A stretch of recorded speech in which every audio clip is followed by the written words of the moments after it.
Hey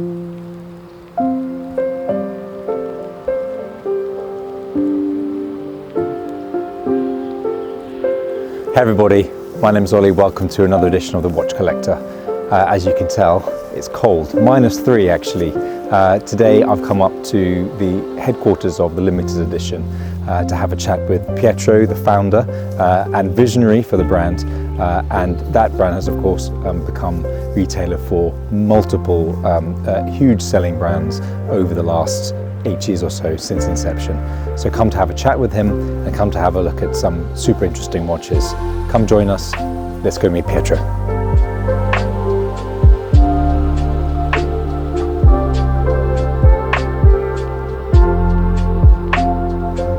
Really excited to have here today at the limited edition in our Midlands premises in the UK, Oliver. One of our really best friends, best supporters as well. Oliver has been supporting limited edition over the years, and he has always had valuable opinions about watches. We have, I hope, given some of our knowledge about the independents over, but we have received so much from Oliver as well, to the point that we decided to have Oliver actually to do a series for us, The Watch Collector, that you have awarded with some amazing support and following. It's our YouTube series that you'll find now as well, week in, week out, available on our YouTube channel. We have today Oliver Al-Falah with us here in Leicester. Great to see you, Oliver. Great to see you, Pietro. Thanks so much for having me. Real pleasure to finally come to the limited edition HQ. How have you been? How have you been? How was your horological year, so to speak? I know you've been seeing a lot of timepieces. You must have acquired some. You must have maybe said goodbye to others. What were the highlights of your horological year? Two highlights probably. One from the mainstream, which was my Patek 5930P. And the second, the acquiring of my first Czapek. Through, of course, limited edition salmon dial, which 40.5 edition, which I think might have squeaked onto limited edition's Instagram at some point when I collected it from Switzerland. But I would say, in terms of acquiring, they're my two highlights from the year. Amazing, amazing. And how are you? What is your feel about, for both watches, in particular, referring to the independent versus the more established mainstream brand? Have you been enjoying them in equal way, in a different way? How? So the Antarctique Passage de Drake salmon has basically become my everyday. I know I'm not wearing it today, but that was actually a conscious decision because the watch I'm wearing today hasn't had any wrist time at all for about a year. So it's very important to me that I try and give them more wrist time if I can. But I love that piece. I love the fact that you don't know unless you know, and those that there have been occasions when I've gone to events for, let's say, your other more established brands, and it's always nice to get that nod or people that recognition that say, "Oh, that's a Czapek. I've never seen one before. Can I have a look?" And I think that's probably why we will do it, isn't it? And in general, have you seen a difference in the perception of the independent in particular in comparison to the mainstream brands? How do you feel that world is developing at the moment? Well, I think just by virtue of the example that I just gave tells you everything about how the independents are gaining a greater foothold in the market, a much wider appreciation and understanding of what they're offering. And using that brand as an example, they've over the last 2 to 3 years they've done incredibly well, of course, with the addition of the stainless steel models. But that's also helped to obviously bolster the dress watch side of things. So overall, I think that's where I'd put it: a slow but gradual, greater appreciation of what independents are really doing. So you mentioned the watch you're wearing today, which is, yes, one I haven't seen that often on your wrist. So obligatory wrist check, and I'm quoting here. Obligatory wristwatch check. This was actually the very first ever Swiss watch that I had. It was bought for me by my parents when I was 25, and it's the Omega Seamaster 300 chronograph. One that I think so many people will identify as being a derivation, should we say, of the Bond watch from GoldenEye. That's what kind of made me fall in love with watches 25 or so years ago. And that's what we love, because I'm gonna do my wrist check now, but with Oliver you really have that journey from experiencing, understanding and enjoying the mainstream brand, because by any means we would call Omega one of the leaders of the market, of course. And from there then building a depth in a collection, in your passion and in your general appreciation of watchmaking, delving into the smaller independents. And I think that's what's so important. And actually, I've slowly over the years, I think like a lot of people, I think I've graduated the other side of the hype, of feeling like you need to be wearing a certain particular brand in order to have a recognition. There are other commentators out there that talk about, for example, the watch game. And slowly but surely, I'm no longer a subscriber to that. I can honestly say that I was probably guilty of that, in thinking that in some way that I needed to have something that was instantly recognizable, and therefore it does add a particular status. But slowly, perhaps as I've matured in that way, I think it's just so important just to wear what you like, and something that actually speaks to you more than anything else. Yeah, and to be honest, I mean, both the mainstream brands, but also the independents have been guilty of sometimes fueling a certain hype in order to convince, besides the objective arguments, people to acquire one or the other limited edition or special edition or whatever. How do you react to that? How do you manage not to have your pleasure spoiled by these tactics to actually create hype eventually? Well, I think again that really comes down to experience and having gone through it. I've been on the end of messages from dealers saying, we've got this, we've got that, are you interested, come in and see it today. And in fact, even it's happened whilst at the boutique, where you go in to collect another watch and they say, oh, you might just want to have a look at this as well. It's just fresh in, this means that you can beat this particular waiting list. It's extremely hyped. It still happens. And I think it's, as I said, it's probably more of a going through that experience and ultimately maturing sufficiently to say, is it actually something that I want in my collection? Is it something that's going to speak to me, or am I buying it for ulterior motive? And do you have a reasoned way of going about things slowly but surely rather than impulsive, or has it happened to you as well to be impulsively driven into acquiring something that maybe you would have not if thought more? Hype obviously has a lot to do with it, and the FOMO, let's face it. That fear of missing out and thinking, oh, I may never get it again. And you look at it, and of course under the lights of a showroom, and with someone in your ear and saying, no, this is a very special piece because of X, Y, or Z, then if you can only do it if you have the means. But if you have the means, then you think, oh, do you know what? I'll just do it because then I won't have any regrets. And of course, it always makes you feel good to be able to pull the trigger at that moment in time. But quite often in the cold light of day, when you look back and you think, was that really kind of the one that I wanted? And these are not insignificant prices that you're paying for these things. And so, it's just good to have that a bit more circumspect view on things. Yeah, and do you find that often knowledge beats regrets when the knowledge is strong enough to then being able to see how a particular timepiece finds its place in today's market, in the past year's market, and potentially in future as well? Without doubt, and I think knowledge is going to play a greater part, especially as we've seen, the market has changed significantly over the last 12 months or so, and will probably continue to do so over the next 12 months. And those with the greater knowledge will branch out and will look to go and move into different brands. There's still some amazing offerings to be had outside of what we would perceive to be sort of the high street major logos and representations of what most people think watches are. And I think 100% knowledge is something that I think the limited edition has always done so well in making sure that it really educates its customers first and foremost. And I think that's just the basis for how things will progress in future.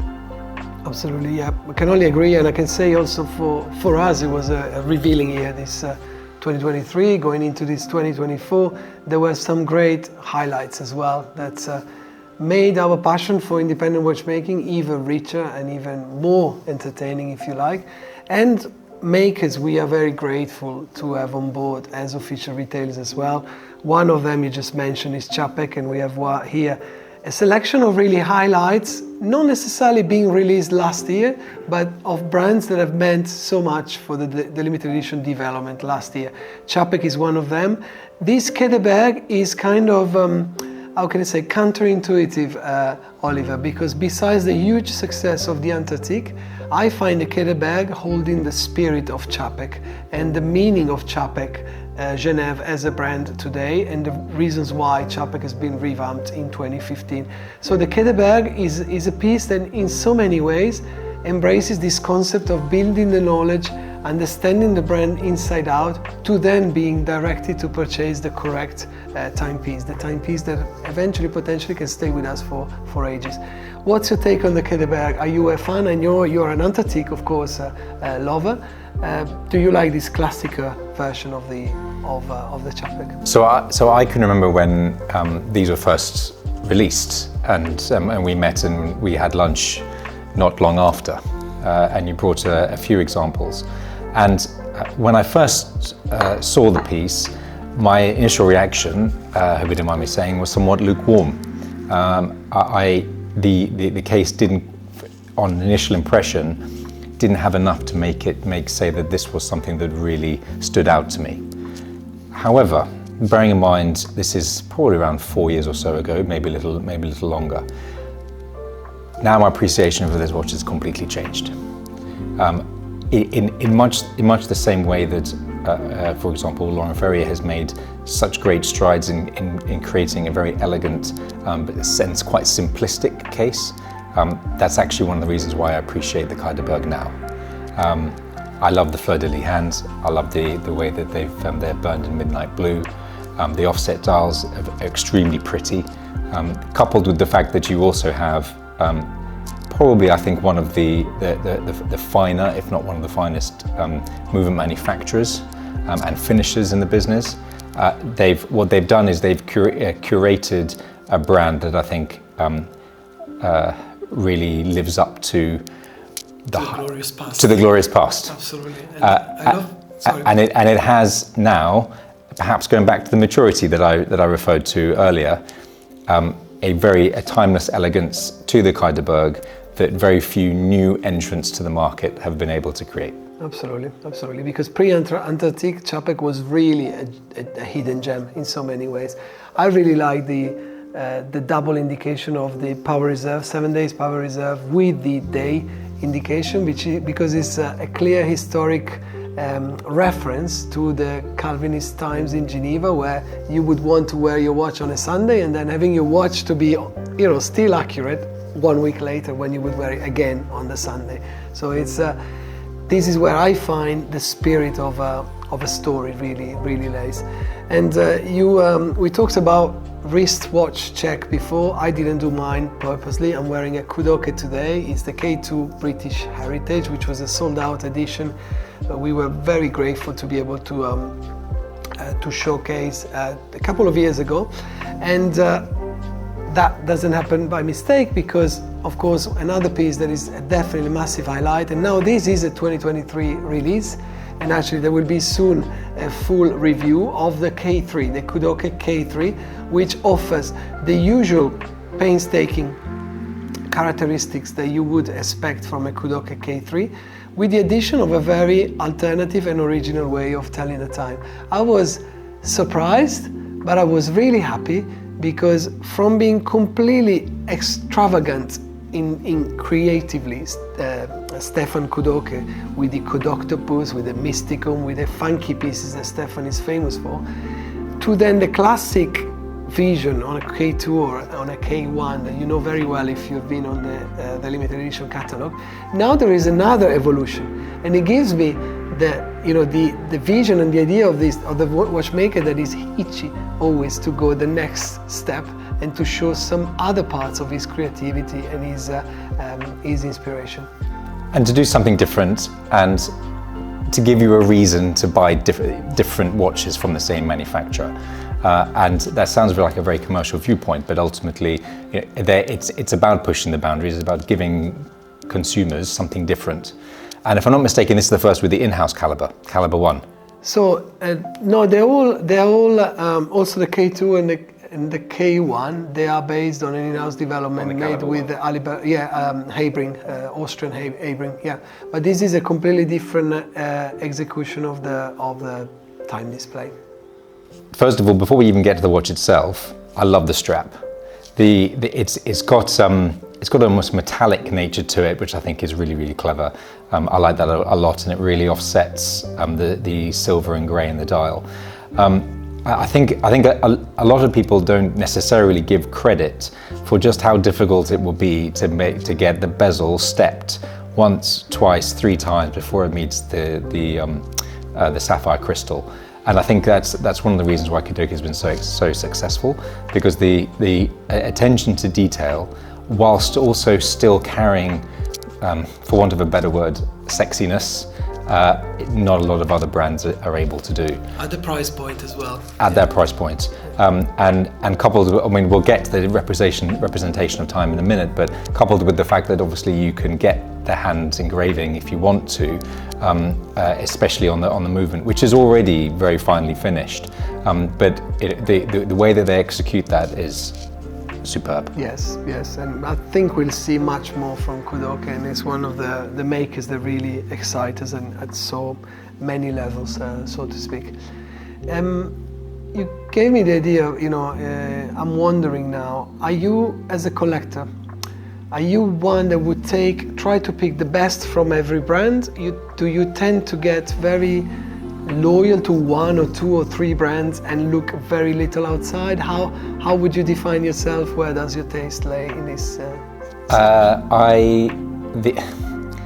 Honestly, and as cheesy as this may sound, it's about whether that speaks to you or not. And so it could be multiple watches within the same brand, or it could be across the board. I don't find myself drawn to one in particular. I think perhaps a few years ago I might. It could be, of course, that was also to do with the potential for increase in value, or what so many people think as being a security or an investment in a watch. And actually nowadays I'm much less of a view that actually you need to look at them in that way. It's more about, are they going to get wrist time or not? Do you love it? And if so, go for it. But I mean, for example, the way that it's not going to come out on the camera, I don't think, but the representation of time on this is really clever.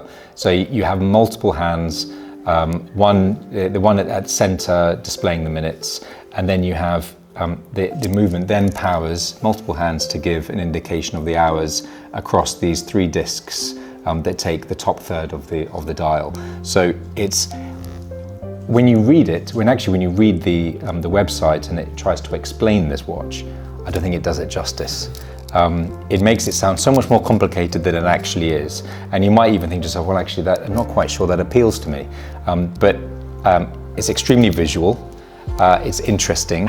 It's nice because you have one hand disappearing and another one coming into view. Even though there are some people that might consider this to be a dead dial because there's no seconds hand or any other movement, actually it gives that just idea that a bit like this sun rising and sun setting, that something's coming into the dial and giving you something else to look at. So overall it's a very interesting way of telling the time, and I don't think I've seen another brand do it like that. Thank you so much. And now we're taking advantage, obviously, of the innate skill that Oliver has to be able to review on the spot, review a timepiece in such a spontaneous way. But don't doubt, there will be also a dedicated watch collector episode on, in particular, this Kudoke K3, so you'll know more. And we are also keen to record some action footage of that time display, which really deserves it. Another big highlight for me comes also with the friendship I have with Marco, the owner of Singer Reimagined. Singer Reimagined is doing incredible things. Here, just as an example, we have our on-the-road collaboration on the Flight Track limited edition. And I know you agree, but still, I know because you have obviously reviewed this piece and you have defined it as one of your favorite pieces, I think, last year. Singer is doing incredible things, and I'm really looking forward to see what's going to happen next.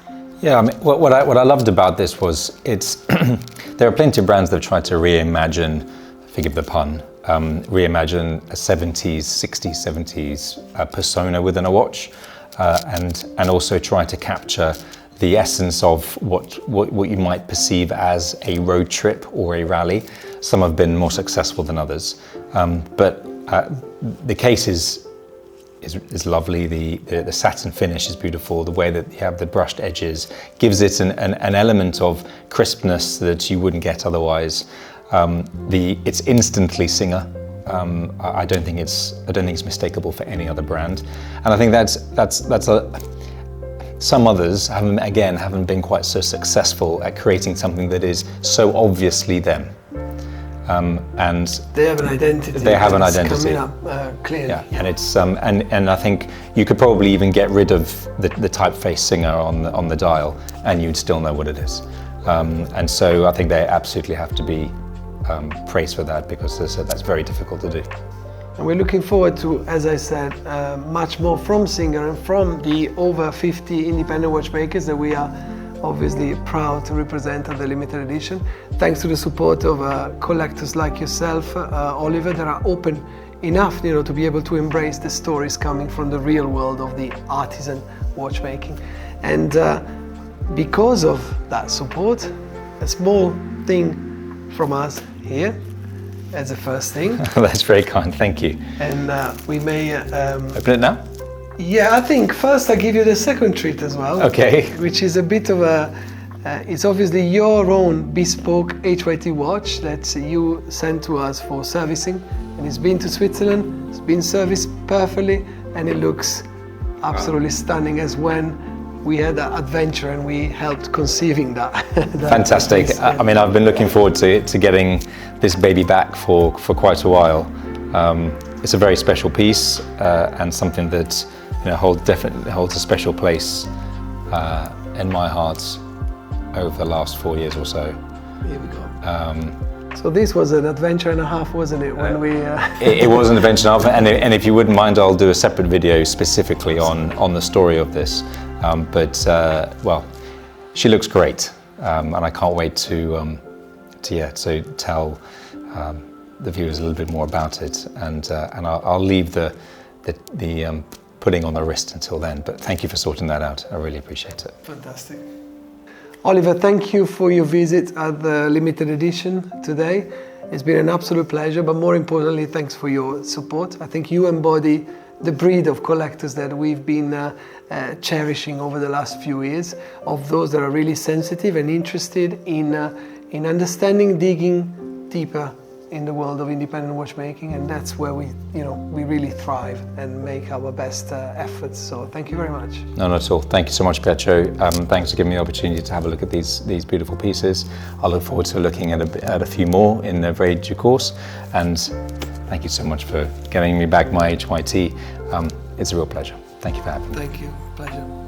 You may want to open your present now.